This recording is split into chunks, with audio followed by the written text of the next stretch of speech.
What is your position? 어디에 있습니까? 라는 주제로 말씀을 드립니다.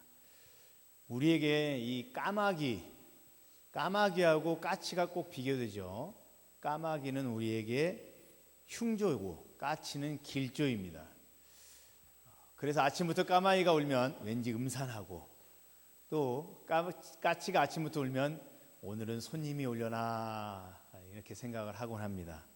근데 제가 농사를 지어보니 이게 안 맞더라고요.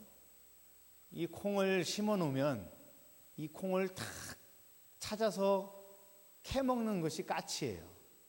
그리고 까마귀는 아무런 그런 해를 끼치지 않습니다. 이 농사를 짓는 것으로 보면은 까치가 흉조고 까마귀가 길조인 것 같습니다. 근데 우리는 이 까마귀가 왜 이렇게 밉냐? 그 소리가 안 좋지요. 음산하고. 근데 우리는 기피하는데, 그러면 여러분 우리의 선조들도 까마귀를 이렇게 싫어했을까요? 고구려 시대를 보면, 이 고구려 벽화에 보면 고구려는 이 발이 3개가 달린 삼조고라는 이 새를 숭상했는데, 이 새가 바로 까마귀죠. 까마귀입니다. 그래서 이 까마귀가 사람들을 태양으로 인도하는 영물이다라고 생각을 했어요. 실제로 그렇게 인도하는 건 아니지만 그만큼 똑똑하다라는 것이죠. 실제로 이 까마귀는 아주 똑똑한 새입니다. 그래서 거울을 놓고 자기 자신을 보여주면 거울에 비친 이 모습이 나다라는 것을 깨닫는 동물 중에 하나예요. 근데 이런 동물이 거의 없어요.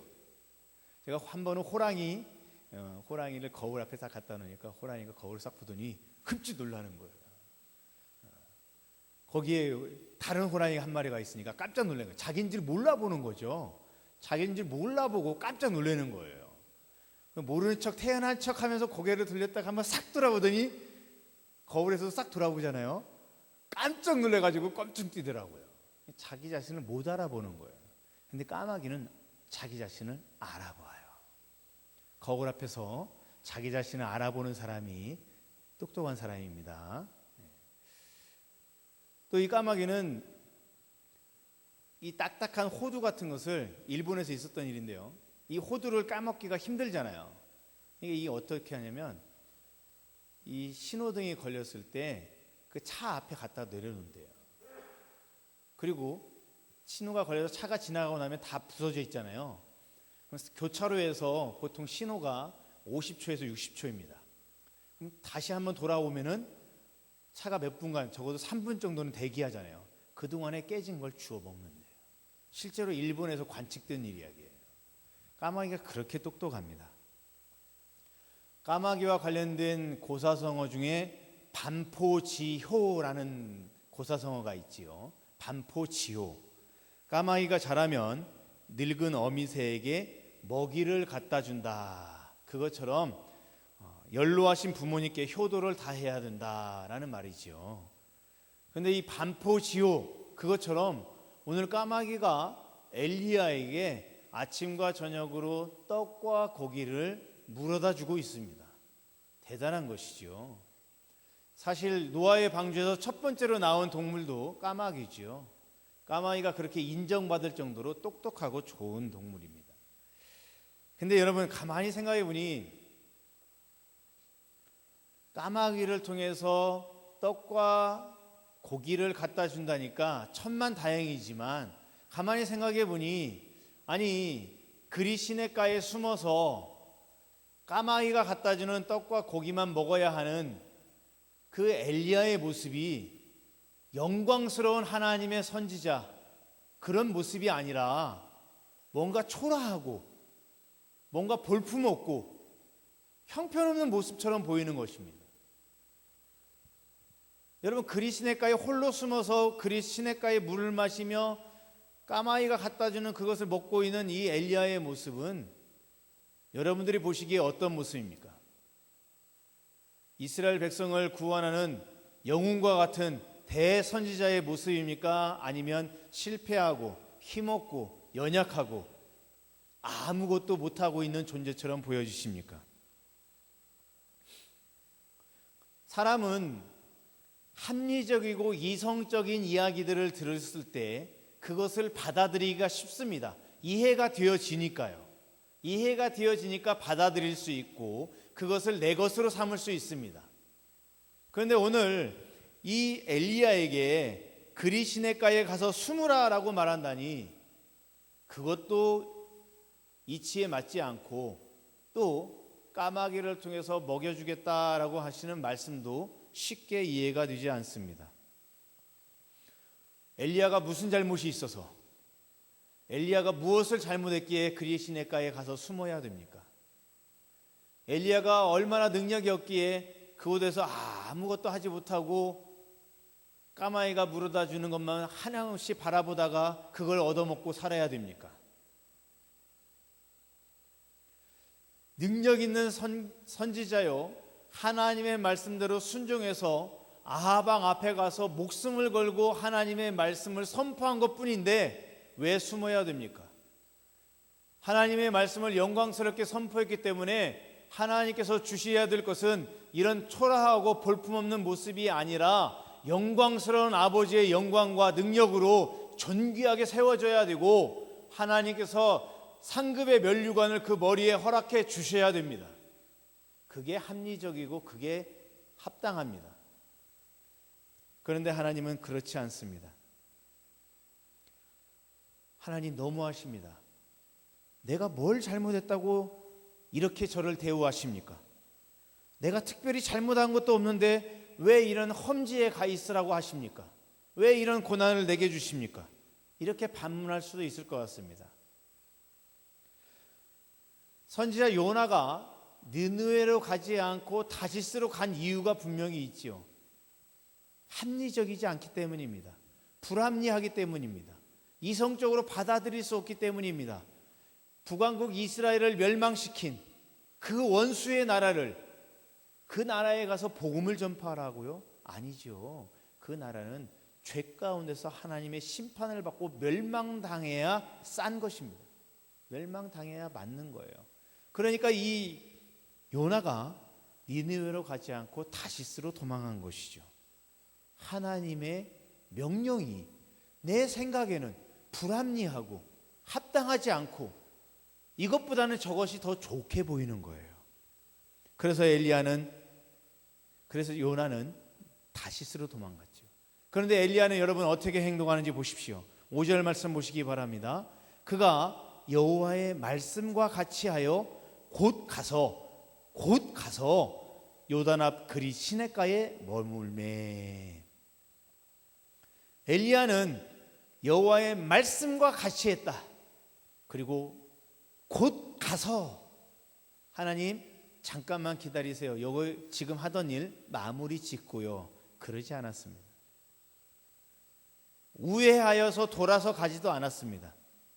잠깐만 기다려주세요라고 말하지도 않았습니다. 그는 곧 갔습니다. 그리고 어차피 가는 거 이렇게 가나 저렇게 하나 우회하지도 않았습니다. 그는 말씀대로 했습니다. 여러분, 순종이란 이런 것이죠. 순종이라는 건 내가 온전히 하나님 앞에 엎드리는 것입니다. 이해가 되지 않는다 할지라도 내 생각엔 저것이 더 좋아 보이고 저것이 더 합당해 보인다 할지라도 순종이라는 건 그렇게 온전히 순종하는 것입니다. 그런데 여러분, 이런 순종이 내게 쉽게 이루어집니까? 하나님께서 내게 요나처럼 엘리야처럼 합당하지 않은 말씀을 하실 때 여러분 그렇게 순종이 쉽게 되던가요? 어떻게 내 오른뺨을 친 사람에게 내 왼쪽 뺨도 때려달라고 돌이킬 수 있습니까? 나는 내 오른편을 뺨을 친 사람에게는 왼뺨도 치지 못하도록, 그리고 다시는 나를 함부로 여기지 못하도록 더 강력한 스트레이트 펀치를 날릴 것입니다. 그게 사람의 모습 아닙니까? 어떻게 속옷을 달라는 자에게 겉옷까지도 내어줄 수 있습니까? 어떻게 돈을 꾸고자 하는 사람에게 나에게 언제 돌려줄 건데 그런 거 물어보지도 않고 그 모든 것을 돈을 빌려줄 수가 있습니까? 여러분, 이것들은 마태복음 5장에 나와 있는 산상수훈의 말씀들입니다.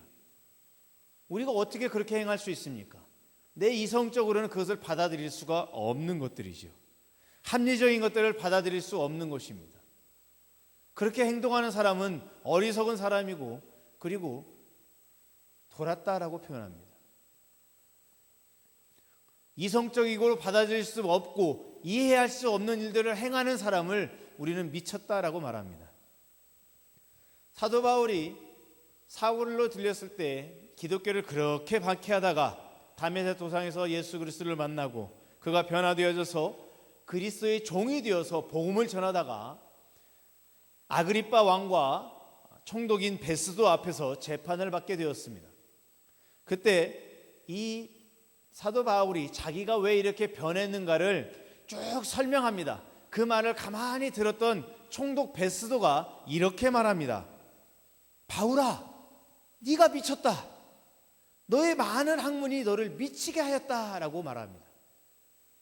사도행전 26장 24절 말씀입니다. 총독 베스도는 이 사도 바울이 랍비 가말리엘의 수제자로서 수많은 학문을 공부했던 사람인 것을 알고 있었습니다. 그가 이렇게 변한 것, 베스도 총독에게는 이해가 되지 않는 거예요. 납득이 되지 않는 거예요. 그러니까 뭐라고 말합니까? 네가 돌았구나. 네가 미쳤구나 라고 말하는 것이죠. 가끔 세상 사람들이 그리스도인이 되어서 뒤바뀐 사람을 향해서 말합니다. 저 사람이 예수 믿더니 미쳤다. 예수 믿더니 돌았다. 눈에 예수밖에 안 보이나 보다 라고 말합니다. 이처럼 이성적인 눈으로 합리적인 생각으로 우리 그리스도인들을 바라보면 이해 안 되는 것입니다. 미친 것처럼 보입니다. 돈 사람처럼 보입니다. 돌지 않고서야 어떻게 사형틀을 목에 달고 다니고, 돌지 않고서야 어떻게 잔인한 사형도구를 귀에 꽂고 다니고, 사람을 아주 잔인하게 죽이는 그 십자가를 차에 딱 걸고 다닙니까? 미치지 않고서는 어떻게 그걸 달고 다닙니까? 어떤 사람이 그러더라고요. 예수님이 그 옛날이 아니라 19세기에 태어나셨으면 아마 전기의자에 돌아가셨을 텐데, 그러면 그리스도인들이 전기의자를 가슴에 달고 다니고 전기의자를 귀에 꽂고 다니고 전기의자를 차에 달고 다녔을 것이다. 그 사람은 비판하는 쪽으로 말했지만 저는 그게 맞는 말이다라고 생각이 되어집니다. 왜냐하면 세상 사람들에게 십자가는 사람을 잔인하게 죽이는 사형도구이지만, 나에게는 구원의 길을 활짝 열어주신, 내 죄를 속죄해 주시기 위해서 흘리신 그 피를 흘리신 구원의 도구이기 때문에 그렇게 될 수밖에 없는 것이에요. 그래서 세상 사람들은 이해가 되지 않는 거예요. 하지만 우리는 그것을 바라보며, 그것을 믿으며, 그것을 가슴에 달고 귀에 달고 차에 달고 다니는 것입니다. 여러분, 이것이 무엇입니까? 우리는 세상의 법칙으로 살아가는 사람이 아니라는 것입니다. 우리는 이성적이고 합리적인 방법으로 택하는 그런 사람들이 아니라는 것입니다. 우리는 말씀대로 살아가는 사람들이라는 것입니다. 말씀의 뜻한 대로 하나님께서 가라 하시면 가고 머물라 하시면 머무는 것, 그게 바로 성도의 본분이라는 것입니다. 주님께서 보내시는 곳에 가는 것이 소명의 자리이고 선교사님들의 사명인 것입니다. 주님께서 머물라 하시면 머무는 것이 주님께서 우리에게 주신 약속의 장소가 되어주시는 것입니다. 여러분, 주님께서 내게 머물라 하는 장소, 가라 하는 장소, 여러분, 그것이 여러분에게는 확실하게 있습니까? 내가 주님께서 가라 하신 곳에 가서 주님께서 머물라 하신 곳에 머물러 있을 때, 그때 하나님께서는 우리의 필요를 채워주십니다. 비록 그리 시냇가에 아무도 없는 그리 시냇가에 그 시냇물을 쫄쫄쫄 마시고 기약 없는 까마귀의 떡과 고기를 먹고 있는 이 볼품없는 엘리야의 삶이지만, 다시 바라보니 3년 6개월 동안 비가 오지 않고 가물인 그 세상에서 어느 누가 엘리야에게 먹을 것을 주며 마실 물을 주겠습니까? 내 생각에는 볼품없는 모습이었지만, 영광스러운 모습이 아니라, 대선지자의 모습이 아니라 약해 빠진 한 사람의 모습이었지만, 다시 살펴보니 3년 6개월 동안 비가 오지 않는 그 땅에서 누가 엘리야에게 마실 물을 주며 누가 엘리야에게 떡과 고기를 주겠습니까? 자기가 먹을 것도 없는데. 하나님이 말씀하신 대로 그곳에 순종했을 때 하나님께서 물로서 그를 먹이셨고, 고기와 떡과 고기로서 그를 먹이신 것, 그의 필요를 하나님께서 채워주셨다는 것을 믿으시기 바랍니다.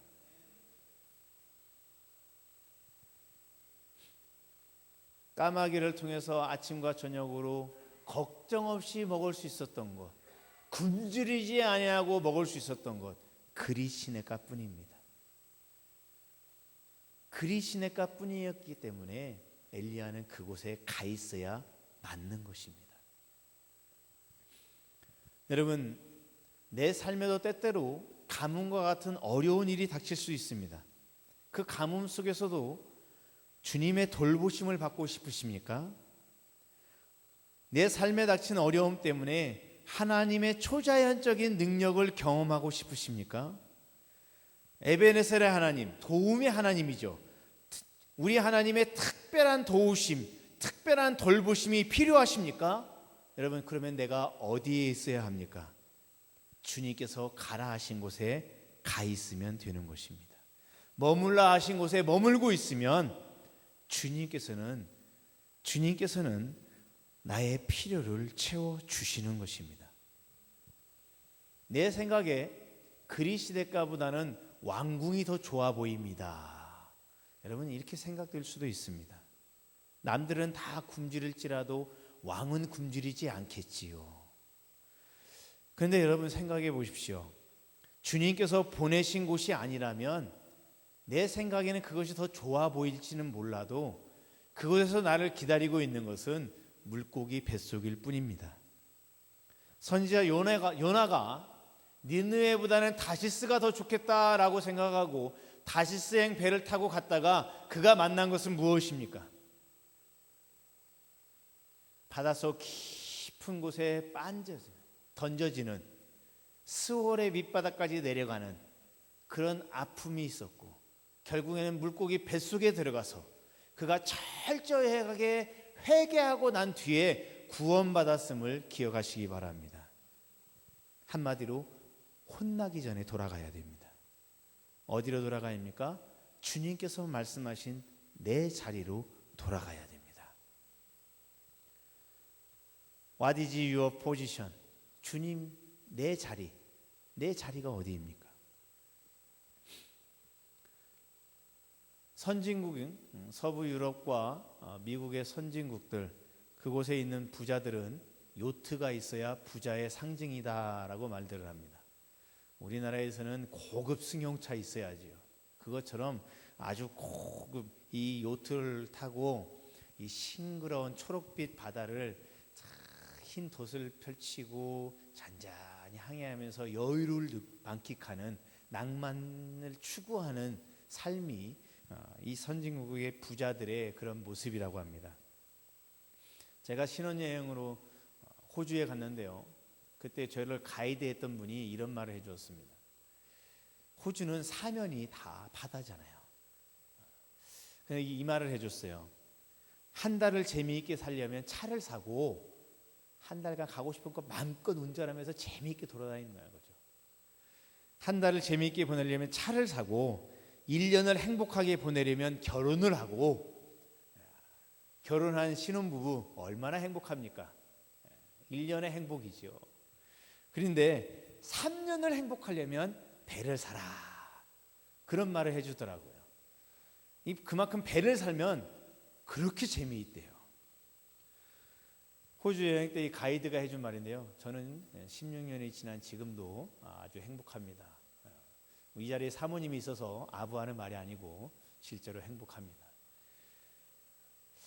여러분, 우리나라의 한 사람이 사회적으로 그리고 경제적으로 성공한 한 사람이 있었습니다. 모 은행의 은행장을 지낸 사람입니다. 재산도 풍족해지고 삶의 여유도 생기자 자기도 이 서구의 이 부자들이 추구하는 것처럼 고급 요트를 하나 샀습니다. 그리고는 미국 캘리포니아 해변 산타바바라 해변에다 그것을 정박해 놓고는 여름과 겨울에 휴가 때마다 가서 그 배를 탔습니다. 많은 돈을 주고 산 배이지만 휴가 때 한 번씩 가서 만지는 배이니 미숙할 때 그지없습니다. 그런데 어느 날 배를 타고 나갔다가 망망대해에서 그만 문제가 생겨서 침몰 위기에 빠졌습니다. 급하게 해안 구조대에 조난 신호를 보내고 무전기를 들었습니다. 다행히 구조대가 곧바로 연락이 왔습니다. 곧 구하러 가겠다. What is your position? 너의 위치가 어디냐라고 물었습니다. 이 사실 조난 구조대가 하는 정해져 있는 멘트가 있어요. 그 멘트 중에 하나가 What is your position입니다. 근데 그런 걸 잘 몰랐던 이 한국 사람인 이 은행장은 갑자기 왜 내 지위를 묻지? 이 포지션이라는 단어가 지위라는 뜻도 있지만 자리라는 뜻도 있고 위치를 나타내는 뜻도 있습니다. 그러니까 이 구조대는 너의 자리, 너의 위치가 어디냐 이걸 물은 거예요. 근데 이 한국 사람은 이 사람이 구조를 하는데 왜 내 지위를 묻지? 의아하게 생각하면서 나는 한국에 있는 큰 은행의 은행장입니다 라고 말하고는 이걸 끊었대요. 어리석지요. 지금 물에 배가 빠져가고 있는데 배가 지금 이게 가라앉고 있는데 여러분 지금 자기가 은행장이라는 게 무엇이 중요합니까? 중요한 건 지금 자신의 현재 위치잖아요. 자신의 지위가 아니라 자신의 위치가 중요한 거잖아요. 침몰하고 가라앉고 있고 곧 죽을 수 있는 이 큰 현실, 이게 중요한 거잖아요. 그런데 자신의 지위를 말했다니 참으로 안타깝습니다. 여러분 코로나 시대에 어쩌면 한국 기독교가 침몰하고 있는 이 위기의 순간에 저도 여러분에게 똑같은 이 질문을 던지고 싶습니다. What is your position? 지금 여러분들의 위치는 어디입니까? 여러분들의 지위가 무엇인지, 직분이 무엇인지 중요하지 않습니다. 지금 나의 위치가 어디인지가 중요합니다. 지금 나의 위치는 나의 표대된 예수 그리스도에게서 점점점 동력을 잃고 떠내려가고 있는, 멀리 떠내려가고 있는 그런 배 안에 갇혀 있습니까? 아니면 나는 표대를 향하여서 전진하며 한 걸음 한 걸음 나아가고 있습니까? 나는 표대 앞, 예수님 앞 1번지 자리를 차지하기 위해서 열심히 주님을 향하여서 다른박질하고 있습니까? 아니면 둥둥둥 떠내려가고 있는, 침몰하고 있는 그 배 위에 타고 있습니까? 오늘 우리 성도님들의 그 위치가 중요합니다. 지난 일주일간의 삶을 되돌아보시고, 지난 한 달간의 삶을 되돌아보시고, 지난 상반기의 삶을 한번 되돌아보십시오. 2021년이 들어 나의 위치, 나의 신앙의 위치는 어디에 서 있었는가? 그리스도 앞이었는가? 아니면 나는 점점 더 멀어지고 있었는가? 그리스도를 향하여 다른박질하며 달려가고 있었는가? 아니면 나는 표류하고 있었는가? 아니면 더 안타깝게도 침몰하기 일보 직전에서 아직도 나의 지위가 중요한 것인 양 지위만을 생각하고 있었는가?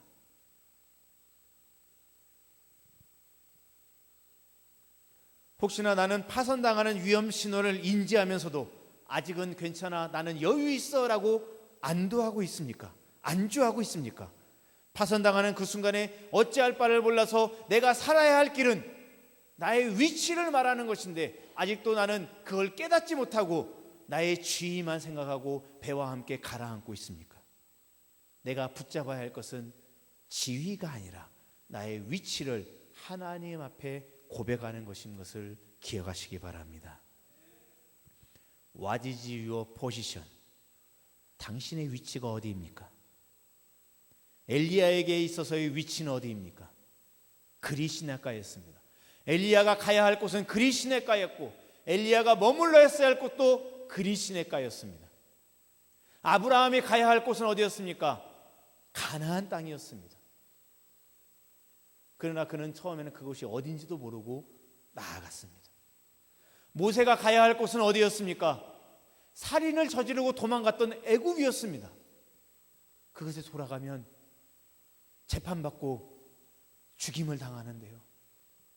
그런데도 주님은 모세에게 애굽으로 가서 내 백성 이스라엘을 출애굽시켜라 라고 명령하고 계십니다. 모세가 가야 할 곳은 살인을 저지르고 도망친 애굽이었습니다. 예레미야가 있어야 할 곳은 자기를 매질하고 죽도록 패고 죽어버리라고 구덩이에 던져버린 그 사람들이었습니다.